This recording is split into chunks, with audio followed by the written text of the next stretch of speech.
ગુરુ અને એનો શિષ્ય. ગુરુ અને એનો શિષ્ય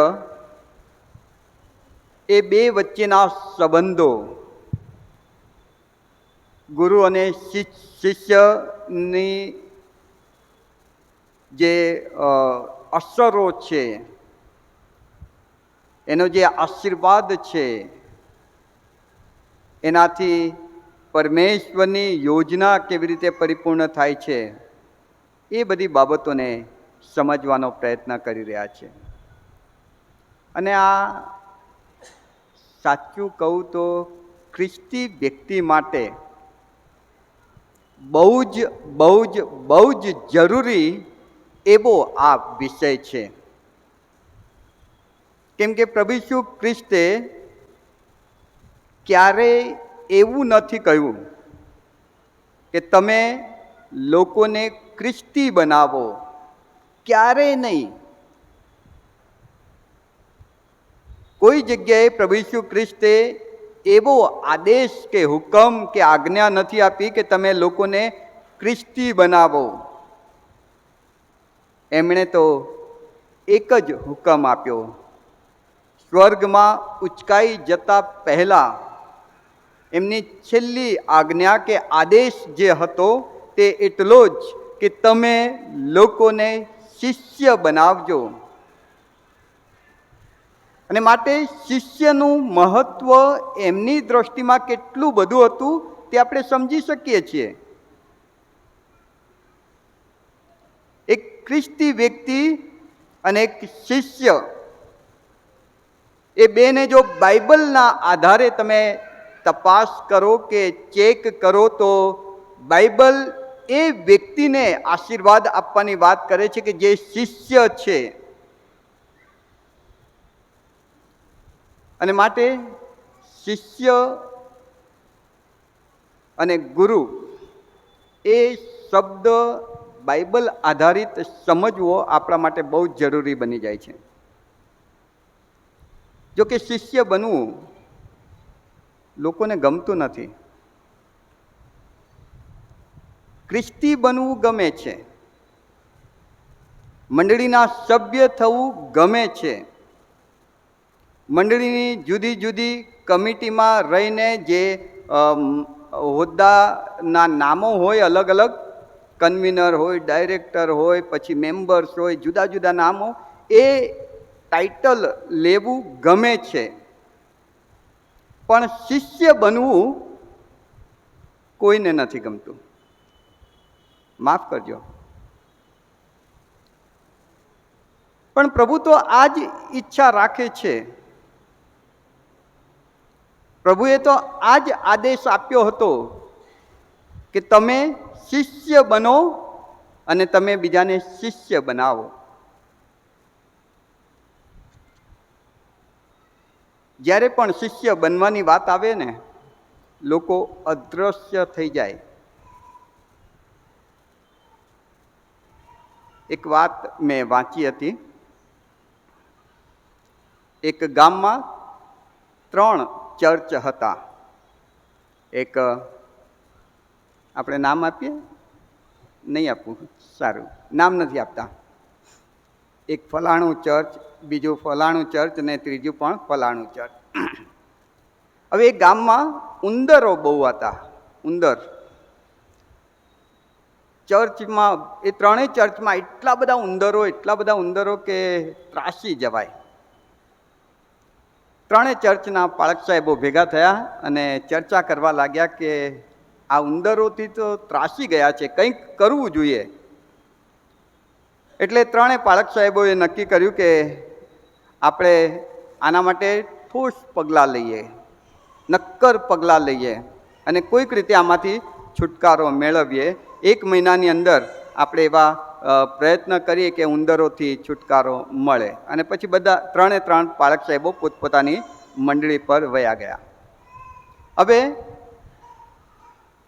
1 મહિના પછી 3 પાળક સાહેબો પાછા ભેગા થયા અને પૂછ્યું કે ભાઈ તમારા ચર્ચની શું હાલત છે? તો પહેલા પાળક સાહેબે એવું કહ્યું કે ઉંદરને દૂર કરવા માટે મેં જે પ્રયત્ન કર્યો તે મારા ચર્ચની આજુબાજુ બહુ મોટી કેનાલ ખોદી નાખી અને કેનાલમાં પૂરું પાણી ભરી દીધું કે જેથી બહારથી ઉંદરો ચર્ચની અંદર ન આવે.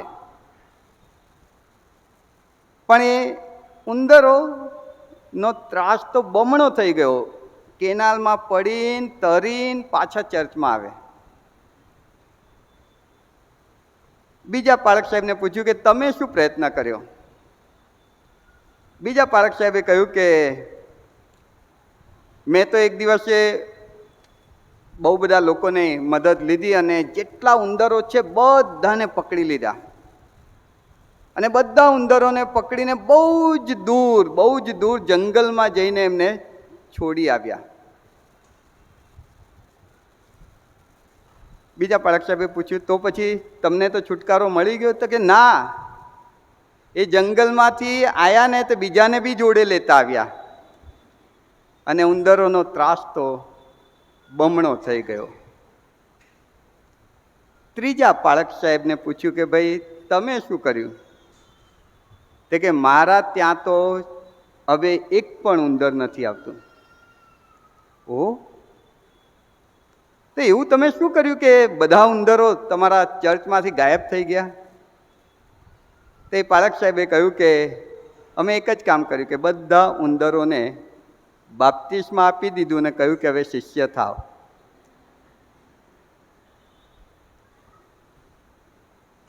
શિષ્ય થવાનું કહ્યું ને એટલે બધા ગાયબ. અઘરું છે પણ જરૂરી છે. એના વગર વાલાઓ મેં આના પહેલાં પણ આ વાત કહી હતી કે આપણા પરમેશ્વરની આપણે અલગ અલગ ઓળખ રાખીએ છીએ. જેમ કે આપણો પરમેશ્વર આપણો ઉત્પન્ન કરતા છે, આપણો પરમેશ્વર આપણા પર પ્રેમ કરનાર છે, આપણો પરમેશ્વર આપણી પ્રાર્થના સાંભળનાર છે, આપણો પરમેશ્વર આપણો તારનાર છે, આપણો અંગત મિત્ર છે. પણ એની સાથે પ્રભુ ઈસુ ખ્રિસ્તે એ જીવતા દેવની ઓળખ આ પણ આપી કે હું તમારો ગુરુ, રબ્બી, શિક્ષક છું. આ આપણા ઈશ્વરની ઓળખ છે વાલાઓ. પ્રભુ ઈસુ ખ્રિસ્તે પૃથ્વી પર આવીને જે વ્યક્તિઓને પોતાની સાથે રહેવા પસંદ કર્યા એમને શિષ્ય તરીકે સ્વીકાર્યા, એમને શિષ્ય તરીકે બોલાવ્યા અને શિષ્ય તરીકે જ 3.5 વર્ષ સુધી પોતાની સાથે રાખીને એમને ટ્રેન કર્યા, એમને શીખવાડ્યું અને કહ્યું કે હવે તમે પૃથ્વીમાં બધે વેરાઈ જાઓ અને બીજાઓને શિષ્ય બનાવો. આ જ તો આપણા પ્રભુ ઈસુ ખ્રિસ્તનું કામ હતું અને એ જ તો તમને ને મને સોંપીને ગયા છે કે તમે શિષ્ય બનો અને પછી તમે બીજાને શિષ્ય બનાવો. પ્રભુમાં પ્રિય વાલાઓ, અને માટે આ વિષય સમજવો બહુ જરૂરી છે. શિષ્ય માટે જે સ્લાઇડો તમારી આગળ રજૂ કરવામાં આવશે તે તમે જોતા જશો અને રેફરન્સ બહુ વાંચી નહીં શકાય કેમ કે આપણી પાસે 10 ને 10 20 જ મિનિટ છે. 20 મિનિટમાં 8 સ્લાઇડ ઝડપથી આપણે પૂરી કરવાની છે. તો અહીં આગળ ખરો શિષ્ય હંમેશા પોતાના ગુરુની પાસે રહે છે, ગુરુની નજીક રહે છે. પ્રભુએ કહ્યું કે તમે શિષ્ય બનો અને સાચો શિષ્ય એ છે કે જે હંમેશા ગુરુની નજીક રહે છે. પ્રભુમાં પ્રિય વાલાઓ, એનાથી જે ફાયદો છે ને એ તમે આમ કલ્પના નહીં કરી શકો. દૂતો અને કરુબો પણ એ પરમેશ્વરની હજુરીમાં રહેવા માટે પડાપડી કરે છે અને એ ઈશ્વરની નજીક આપણે રહેવા માટે ફક્ત એના શિષ્ય બનવાનું છે. અને જ્યારે વ્યક્તિ શિષ્ય બને છે ને, ત્યારે ગુરુની નજીક રહે છે. અને ગુરુની નજીક રહે છે ને, ત્યારે એ ગુરુની નજીક રહીને ઘણું બધું શીખે છે. ગુરુના જેવો બનતો જાય છે.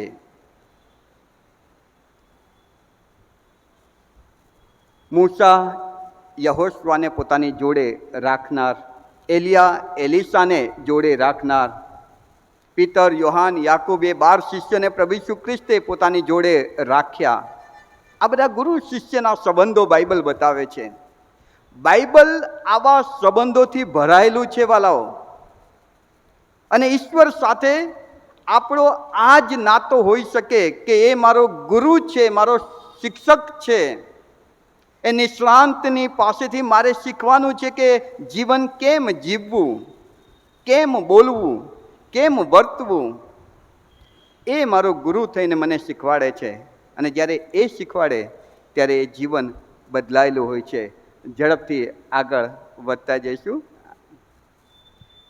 ખરો શિષ્ય પોતાના ગુરુને ધ્યાનથી સાંભળે છે.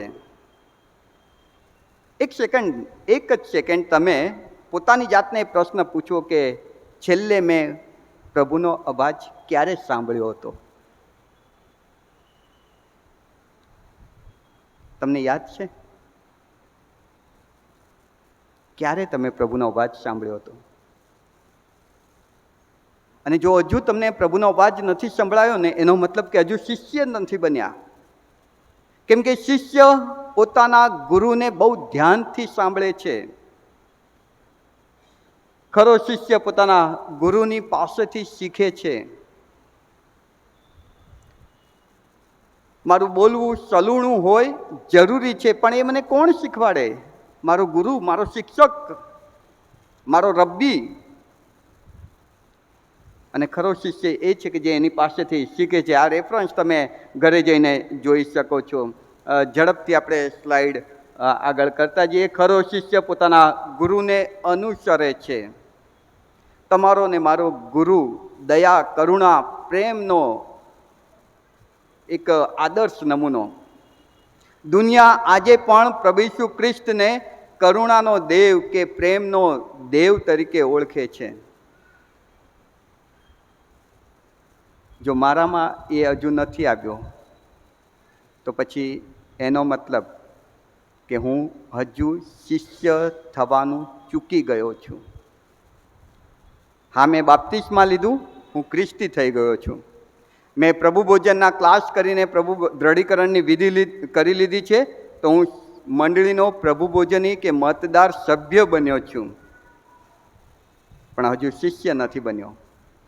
અને જે શિષ્ય નથી બન્યા વાલાઓ, એમને પ્રભુ પોતાની નજીક નહીં બોલાવે.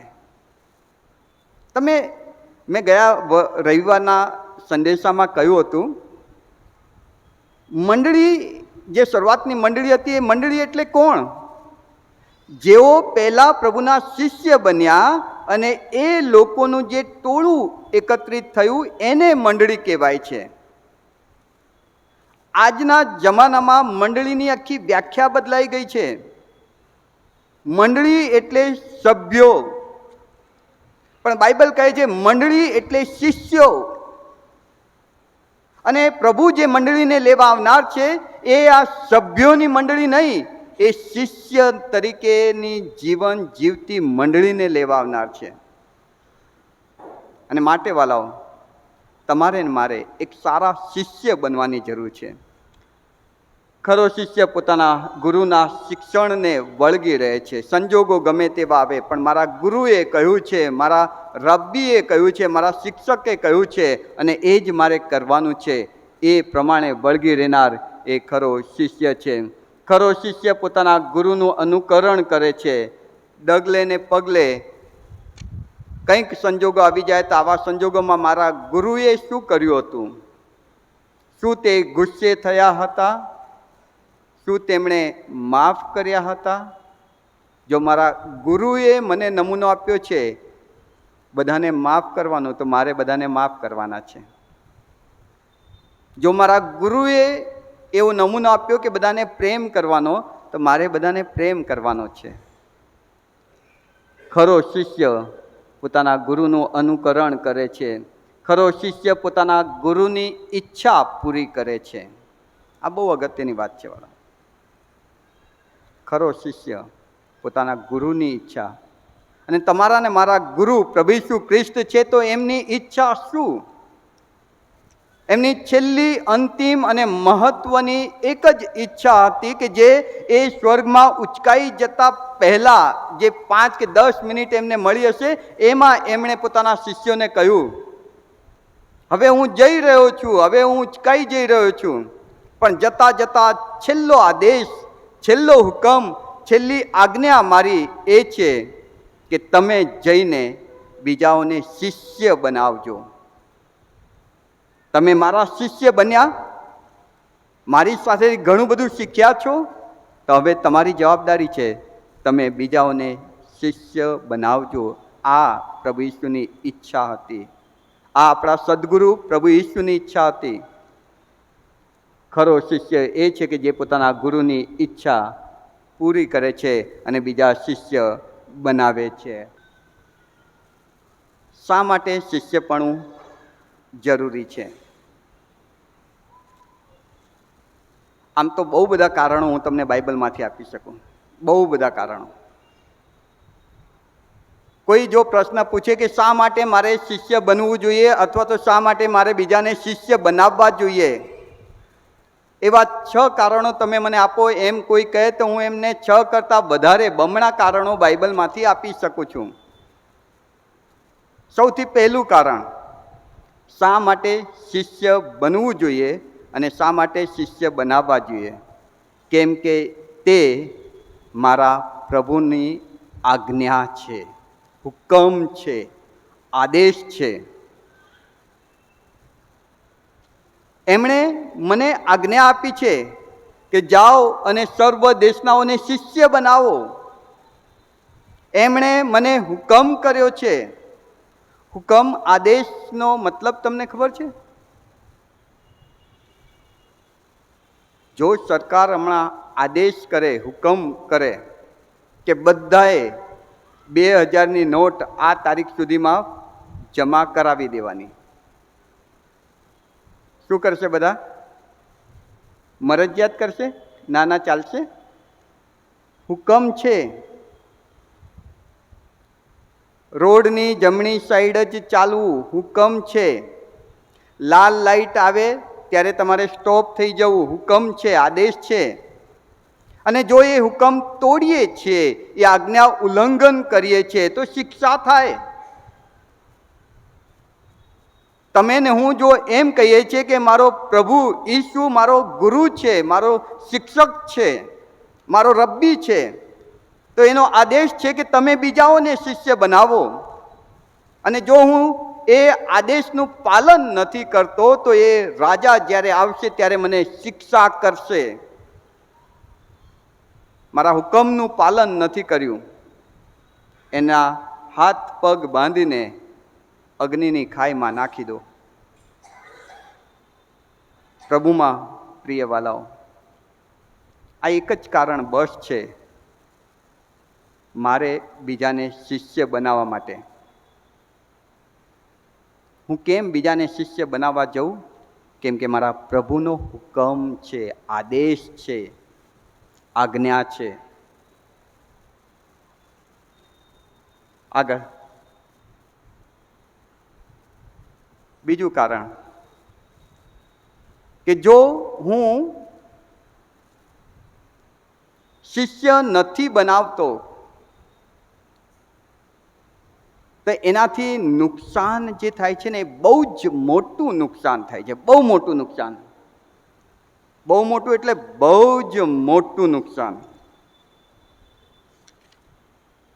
એક રેફરન્સ આપણે કાઢીએ, ન્યાયાધીશોનું પુસ્તક, તેનો 2જો અધ્યાય.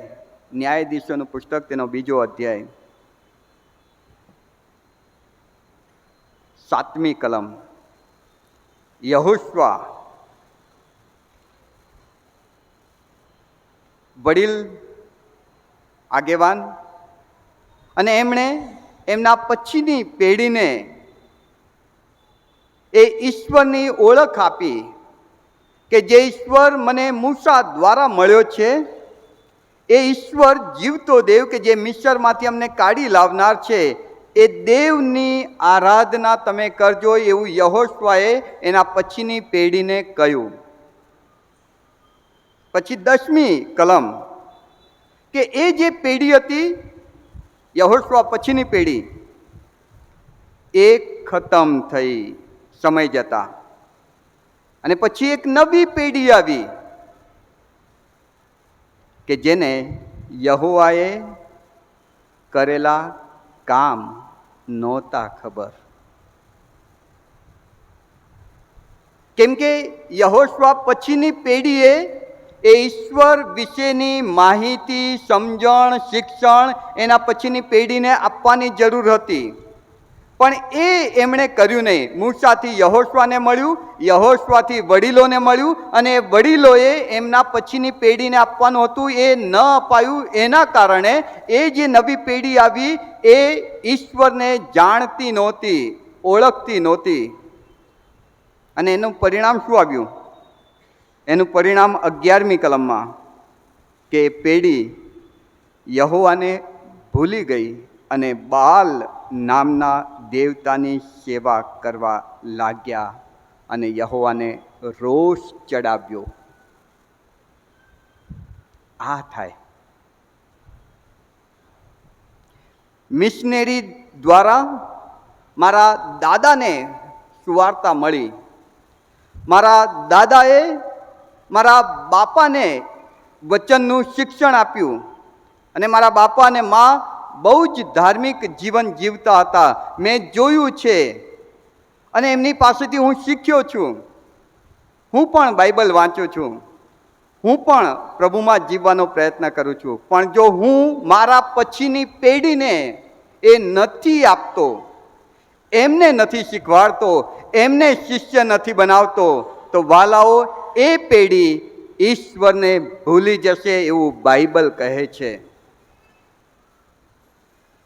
અને ઈશ્વરને ભૂલી જવાથી વાલાઓ જે આશીર્વાદો છે ને ચાલ્યા જાય છે. કેમ કે ત્યાં બાઇબલમાં એવું લખ્યું છે કે એમ કરીને એ પેઢીએ યહોવાને રોષ ચડાવ્યો, ક્રોધ ઉપજાવ્યો. પ્રભુમાં પ્રિય વાલાઓ, અને માટે આપણે શિષ્ય બનીએ અને પછીની પેઢીને શિષ્ય બનાવીએ. જો એક પ્રશ્ન પૂછીએ, કદાચ હાથ ઊંચો ન કરતા, જવાબ પણ ન આપતા, પણ પોતાની જાતને જવાબ આપજો. કેટલા ઘર એવા છે કે જેમાં રોજ સાંજે કુટુંબ તરીકે ભેગા થઈને બાઇબલ વાંચવામાં આવે છે અને પ્રાર્થના કરવામાં આવે છે? શું એમાંનું તમારું ઘર છે? શું તમારા ઘરમાં બાઇબલ વંચાય છે, પ્રાર્થના થાય છે?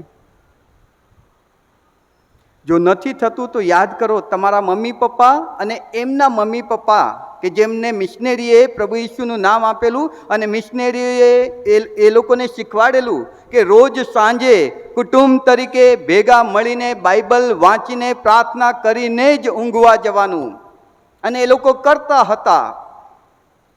મારા મા બાપે કર્યું છે, અને હવે જો હું નથી કરતો તો મારા પછીની પેઢી નહીં કરે, અને એ ઈશ્વરથી દૂર જઈને બહુ જ મોટા નુકસાનમાં જશે. પ્રભુમાં પ્રિય વાલાઓ, આ શિષ્ય બનાવવાનો જે આશીર્વાદ છે એ કેટલો મોટો છે તમને ખબર છે? એક આગળ જવા દેજો. એક આ ચાર્ટ મેં સવારે બનાવ્યો. એક કોઈક મોટા કન્વેન્શનમાં કોઈક સારા વક્તા આવે છે, અને સારા વક્તા દ્વારા પહેલા વર્ષે 1000 વ્યક્તિ પ્રભુમાં ઉમેરાય છે. પહેલા વર્ષે 1000 વ્યક્તિ, અને બીજી બાજુ આ એક શિષ્ય એક વ્યક્તિને શિષ્ય બનાવે છે. હવે તમને એમ લાગશે કે આ બાજુ સુવાર્તાથી 1000 માણસો પ્રભુમાં ઉમેરાયા અને બીજી બાજુ શિષ્ય બનાવવાથી એક જ વ્યક્તિ પ્રભુમાં ઉમેરાયો છે. હવે તમે જુઓ 5 વર્ષ પછી શું સ્થિતિ છે?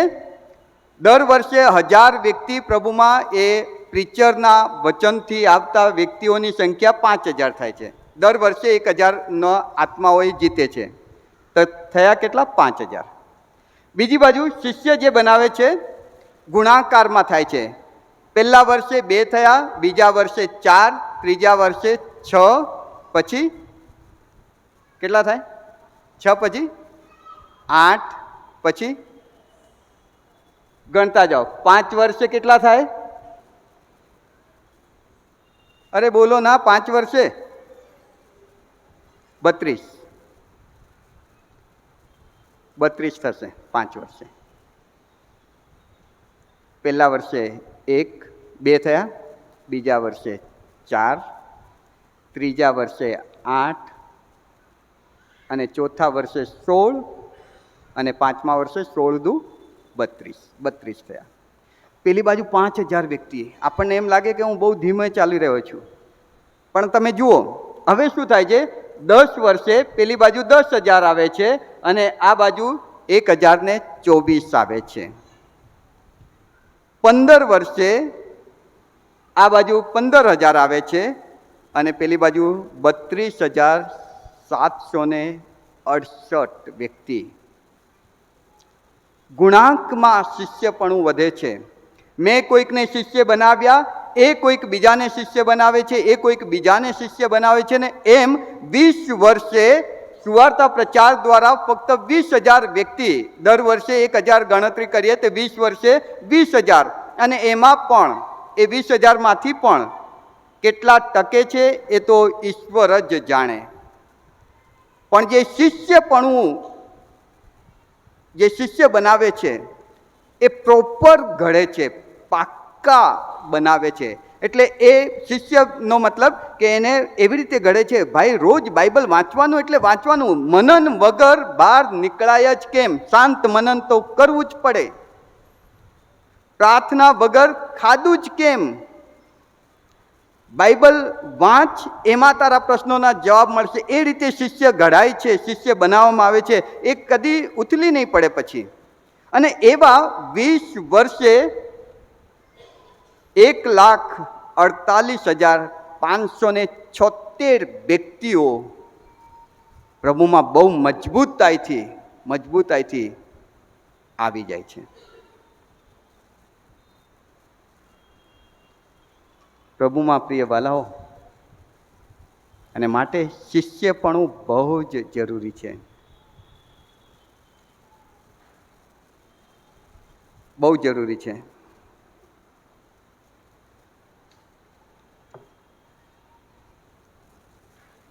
ગુણાંકમાં આ વધે છે, પણ એના માટે પહેલાં મારે શિષ્ય થવું પડે, અને પછી મારા બાળકોને શિષ્ય બનાવવા પડે, એ મારા મિત્રોને બનાવવા પડે, મારી અડોશ પડોશ રહેતા વ્યક્તિઓને બનાવવા પડે, ને એ બીજાને બનાવશે, એ બીજાને બનાવશે, એ બીજાને બનાવશે. ને પ્રભુ ઈસુએ એ જ ગણતરી સાથે છેલ્લો આદેશ એવો જ આપ્યો કે તમે જઈને શિષ્ય બનાવજો. એ 12 બીજા 12 શિષ્યો બનાવ્યા, અને 12 બીજા 12 એટલે 24ને બનાવ્યા. 24ના 48 થયા, ને આજે આખા વિશ્વમાં પ્રભુ ઈસુ ખ્રિસ્તને અનુસરનારા લોકો છે. પણ જો આ મંડળીએ, આ પેઢીએ બીજાને આપવાનું બંધ કર્યું છે, તો એનું બહુ મોટું નુકસાન આ પેઢીને અને એના પછીની પેઢીને થશે. પ્રભુ એવું ન થવા દો. આવો પ્રાર્થના કરીને આપણા જીવનનું સમર્પણ કરીએ. પ્રભુ, અમે તમારો બહુ જ આભાર માનીએ છીએ કે તમે અમને તમારા શિષ્ય તરીકે સ્વીકારો છો, અને પ્રભુજી તમારા શિષ્ય તરીકે અમે હંમેશા તમારી નજીક રહીએ, તમને અનુસરીએ, તમારી પાસેથી શીખીએ, અને એની સાથે પ્રભુજી બીજાઓને શિષ્ય બનાવીએ, બીજાઓને શિક્ષણ આપીએ, બીજાઓને તમારા શિષ્ય બનાવવા પ્રભુ તમે અમને સહાય કરો. અને એ રીતે જ્યારે બીજાઓને અમે તમારી સુવાર્તા આપીએ ત્યારે એમાં પ્રભુ તમે વધતા જાઓ ને અમે એમનામાં ઘટતા જઈએ. પ્રભુ ફરી એકવાર તમારો બહુ જ આભાર માનતા અમારી આ પ્રાર્થના પ્રભુ ઈસુ ખ્રિસ્તના નામમાં બાપ તમે સાંભળો અને સ્વીકારો. આમેન.